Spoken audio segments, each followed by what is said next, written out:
Niki and Jim. How's it going today, Jim? It's going great. Ready to keep it real? Ready to keep it real. I like that little Right? intro that you had, especially you've just sold your home. That's an Yes. exciting time. We're finishing up today in our series. I'm so excited. We've been going over a lot of information on this series. This is our 11th episode for the series? Yeah, this is the last one on the seller series. So yeah. And then next week we're going to start just talking all things real estate. So anyway, if you have questions or anything like that you want to throw out to us and, like maybe go over a little bit more detail, please, this is the time to, hit us up for questions and stuff like that. And we will be happy to address some of those questions in upcoming videos. So I'm kind of excited. Yeah. It's going to be kind of spontaneous, a little bit more like not so structured. It's going to be a little bit more off the cuff kind of thing, right? Yeah, that's kind of exciting because we really do ask that if there is a subject you want us to cover, that we can. We just met with somebody yesterday and they really wanted to find out about reverse mortgages, which I think are great. So we'll do that, and we'll need our guest, Carrie. Our special guest. Let's bring her on. Yeah. Hey, Carrie, welcome back. Hello. Yes, I know all things reverse mortgage. Yes. So you're with Fairway Mortgage. And again, we're going to bring Carrie back. I hope that's okay. I don't know what you're available next week, but we would love to have you come and talk about reverse mortgages next week. Yes, definitely. A lot of people are really getting, needing to do that.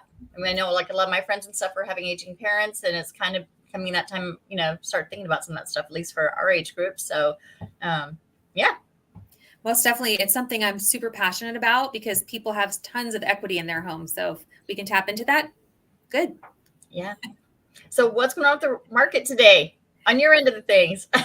Well, today in the market was kind of weird. I guess that Canada decided to do a surprise hike to their interest rate. And so it kind of affected things today. But overall, over last week, we are down from 6.91% nationally to 6.81%. Okay. And we're 1.75% higher than this time last year. So we're starting to see that we're getting closer to where we were, just last year. One interesting thing is that there's this Evercore trucking survey that comes out every year. And if those numbers fall below 48, it's a good indicator of a recession. And they're currently at 36. So another key indicator that we are heading towards a recession, even though our leaders are telling us we are not. Okay. All right. Good to know. Well, the recession, when we're in a recession, it actually helps mortgage-backed securities and inflation. So that's what we're looking for. Okay. Good to know. Yeah. Yeah. Very good. So now we know how to plan our future, right? Yeah. So Jim, we've been talking about all things selling your home this whole last series, like we've been just talking about. We've been, we started off kind of just putting your house, getting it ready for the market. And then we talked about putting it on the market and the showings.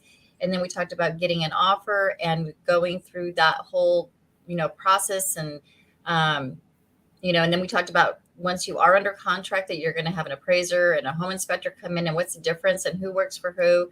So we're kind of up to that point. And this whole time, I mean, as soon as that last appraiser's been through, this is kind of where we're up to today. We've been kind of just preparing and making sure everything is going well. And now that you've got the appraisal part, that's kind of like the last really sort of big chunk that you're really waiting on. And then it's time to start really moving, and you're packing, you're looking at, what kind of stuff you do for your next home. And what are some other things that they need to be doing during this time? Well, I just like to say packing. It's always more than you think. Yeah, right? The last house I sold, I couldn't believe how many books went to the library, and just garage sales, all that stuff. So it really is, I'd say start early once you know it's going to sell. But yeah, so we're really coming down to the last final things and closing day. I mean, that's a big day where... You just reminded me, Jim, you're saying packing and stuff, because you don't really think about all the stuff you have to do. I mean, like, maybe it's like boarding pets overnight or something between the moves. It's making sure your kids' schools are notified. They need to change addresses. There's all kinds of things like that. And even my other job, my fitness equipment job, right? I'm going to put a Yeah. plug in for fitness machine technicians. I'm going to do a plug here. But yeah, I mean, it's like people will call at the last minute to like this company, and it's like, I need this like disassembled tomorrow because I'm moving on Friday. And it's like, no, you have to actually put a little bit of forward thought into that. So, right? Because those machines take a while, and they're big, and you have to have like, get them ready to be in pieces to move because they're really heavy. So anyway, there's always different things to think about, and also your utilities at your house, right? That's really good point. Yeah, to get all the utilities switched over out of your name, because this we're dealing with sellers now, so you're getting out of your name, and possibly setting everything up for getting into your new house as well. Exactly, and switching the utilities from old to new, and exactly because you're going to need to send for your, your. Well, I mean, also letting people know your address change. I mean, so contacting the post office. Exactly. Right? Very good. Yeah, forwarding everything. That's a real practical point, an important point. So you got internet, you got cable, you have your power, your water, your electricity, all those things. So making sure you really take care of all that stuff. And a lot of times you can, there's concierge services that will do that for you, that you can kind of just go to one and like, I want to get this done. Sometimes that doesn't always work so well. So you might want to do it yourself, or you want to shop rates. So anyway, just yeah. And I think at the end, Nikki, we had mentioned this right before the broadcast, but the buyers are going to have a final walkthrough.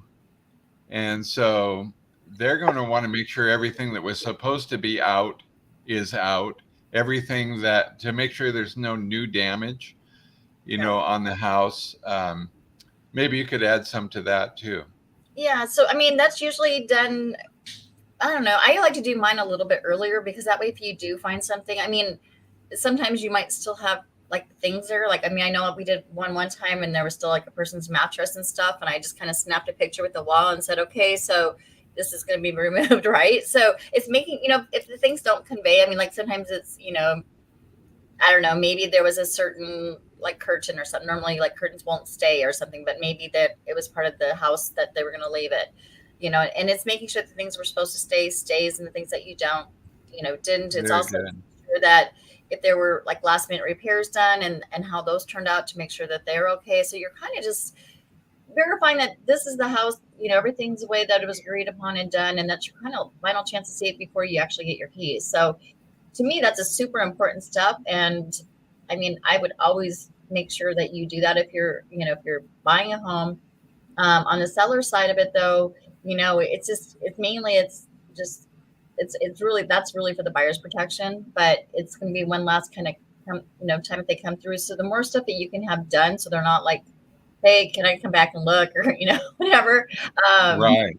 Because by then you really should have almost everything out, or it should be like looking like it's ready for the buyers. So yeah, absolutely. Right. Okay. Very good. And then you're going to have a call from your escrow company, and your escrow company is going to talk about signing, and they're going to give you a call. And usually the seller signs before the buyers, because that's just usually the way it works. Right, Carrie? If I remember that right? Yes. Yes. Yeah. So the sellers will go in and sign, and, make sure that they don't have questions. Again, usually you get a settlement statement prior to you signing, where you can kind of go and review what's going on and what's happening, and making sure all that's good. And, you sign, and then we have to wait. Yeah. And I can just go into a little bit of detail what happens on the lending side. Absolutely. The buyer will get a CD, and there'll be a 3-day rescission period. But during that time, title and escrow can be working on documents and getting them to escrow. So we want to make sure all parties have the most accurate numbers, they balance, and that's when you'll get that settlement statement. And after we're balanced, they issue documents, and then they will call people for their appointments to come in. And once the papers are signed, you can sometimes sign and fund the same day. You can with Fairway. Not all companies do that, but a lot of people will sign the day before and then fund the next day. But you have to wait for recording numbers from the county. Most of those are done electronically now, which is great, but 3:00 is the deadline. So just don't anticipate receiving your keys before 3 p.m. is my understanding. So I was going to ask Jim that. So Jim, can you get the keys before you, before you get the recording numbers is what I'm trying to say. No, you can't. And that is you're just recording that the deed is transferred over. And until that's done, you can't have the keys. So that's a real important point. And there's a lot of people that, at that point, you can imagine they can't wait to get in. The buyers are so excited, but What that's about, also move my stuff in? If I'm a buyer and I have some stuff, can I move my stuff in the seller's home prior to that? Can I do that? Oh, you may not. You may not do that. You know why? And the reason why is because there's insurance liability issues, and so yes. if something were to happen to either the house because of the buyers or it's whoever owns it, it would be on their insurance. So if it hasn't actually closed and transferred to the new buyers and something were to happen to the seller's home, then, like let's say the buyers move some stuff in and they end up damaging something, it might get to the seller to fix it if they still own that property. So, yeah, because the buyers aren't really supposed to be there. So it really depends on who has possession. And that's what the determining numbers are, is once we get the recording numbers, then that's when the buyers can actually have possession of the house. And the sellers just sold. And now they have money sitting in their account, right, Carrie? Yes. Yes. Speaking for Fairway once again, our wire gets sent out first thing in the morning. So the funds are just waiting there at escrow. And once we get recording numbers, those funds are dispersed. Yep. All right. And then we just close on a home. That was the fastest, quickest, easiest one we've done. Carrie, do you have any teasers about what's going to come up for our exciting stuff for the mortgage one, the reverse mortgage one? Well, one little teaser is what a lot of people don't realize. You don't have to stay in the home that you are currently in order to do a reverse mortgage. You can purchase a home with a reverse mortgage. And so we'll go into detail about that. And it's a pretty big game changer for people, especially if they're living in a house that they can no longer maintain. And that's one of their worries, is maintaining the property or the size of the home. So I'll give some great tips and tricks and nuggets about the benefits of a reverse mortgage. Terrific. I can't wait. Me too, because there's a lot of, I don't know, bad press. Maybe it's not press, maybe it's just word of mouth or something, but there's a lot of people that think, oh, they're going to take all my money. I mean, I watched a Tom Selleck advertisement on TV, and I think he even mentioned that there's so much bad press that, oh, they're going to take my money away and blah, blah, blah, blah. And it's not that. And so I'm excited to have some of those things addressed. Oh, most definitely. And we will go into detail, but that is the old reverse mortgage before FHA came in and regulated things. So very good. I'll go definitely into more detail about the difference between then and now and what those benefits are. So, all right. Excellent. So check us out next week at 1:30, same time, same place. Make sure you hit that like, subscribe, and follow button, whichever one is on your thing that you're watching this on, because we'd love to have views. And also, please send us any questions you have, comments. If you have somebody who's looking at reverse mortgages or, was curious about that, this is a good time to throw out any questions. Go ahead and put it on here, and I will take notes, and we will definitely throw those at Carrie next time. We'll throw the spot a little bit, huh? I'm going to go up here. Anyway, thanks for joining us today. Have a great day. It's 86 degrees. Get out and enjoy it. I wish I could. And have fun. Bye. Bye. Bye-bye.